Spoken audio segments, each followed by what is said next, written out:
Uncle, आप हर रोज यहाँ लंगर में भोजन करने आते हैं? उस नौजवान लड़के ने लंगर की लाइन में अपने आगे खड़े उस अधेड़ उम्र के व्यक्ति से पूछ लिया।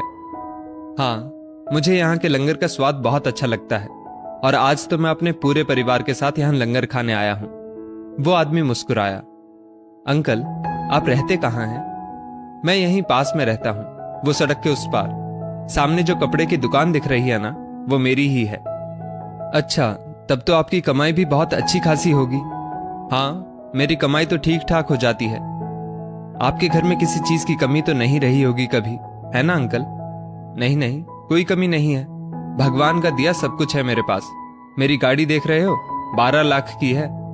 सामने पेड़ की छांव में खड़ी कार की ओर इशारा करते हुए उस आदमी का सीना चौड़ा हो गया। लेकिन इन सब बातों को नजरअंदाज करते हुए वो लड़का उस आदमी से फिर एक सवाल कर बैठा। अंकल, आपके घर में हर रोज भोजन तो बनता ही होगा?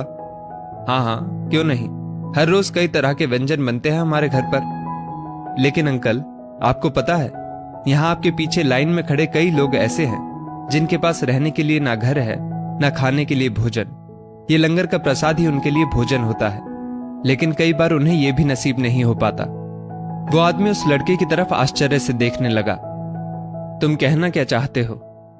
अंकल, आप बुरा मत मानिएगा, लेकिन मैं बस इतना कहना चाहता हूं कि आप जैसे लोगों की वजह से कई भूखे जरूरतमंद लोग इस लंगर से भी वंचित रह जाते हैं, क्योंकि उनकी बारी आते आते सब कुछ समाप्त हो चुका होता है।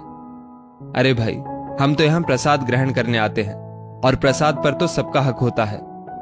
अंकल, भगवान ने आपको आपके अपने घर में ही भोजन के रूप में इतना प्रसाद दिया है कि आपको खाने के लिए कहीं लाइन लगाने की जरूरत नहीं है। फिर भी आप वो प्रसाद छोड़कर दूसरों के हक का भोजन ग्रहण करने के लिए हर बार आकर लाइन में सबसे आगे खड़े हो जाते हैं। ये बात तो ठीक नहीं है ना? उस नौजवान की बात सुनकर अधेड़ उम्र का वो आदमी अचानक नाराज हो उठा। तुम मुझे तो बहुत ज्ञान दे रहे हो, लेकिन तुम भी तो कहीं से गरीब नहीं लगते। फिर तुम क्यों खड़े हो यहाँ लाइन में? अंकल, मेरे पास यहाँ लाइन में खड़े होने की एक खास वजह है। क्या वजह है? क्या तुम्हारे माँ बाप ने तुम्हें घर से निकाल दिया है? ये कहते हुए उस आदमी ने उस नौजवान को तिरस्कार भरी निगाहों से देखा। उस आदमी के शब्दों में झलकती नाराजगी को महसूस कर वो लड़का चुप हो गया, कुछ बोला नहीं। अब जवाब क्यों नहीं देते?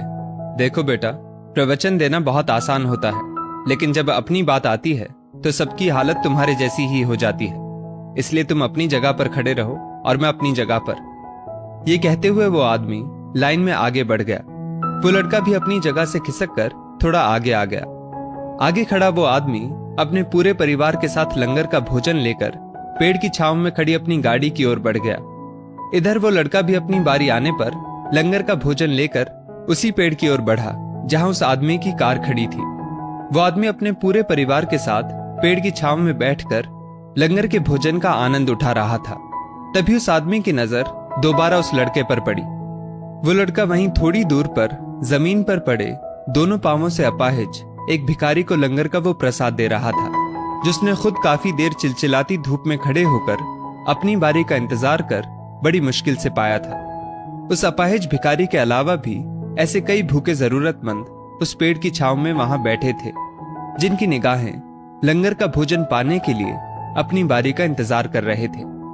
ये नजारा देख प्रसाद के नाम पर भरपेट भोजन प्राप्त कर चुके उस आदमी के हाथ का निवाला हाथ में और मुंह का निवाला मानो हलक में ही अटक गया। दोस्तों, इस स्टोरी को लेकर आपकी क्या राय है? नीचे कमेंट करके जरूर बताइएगा। और ऐसी बात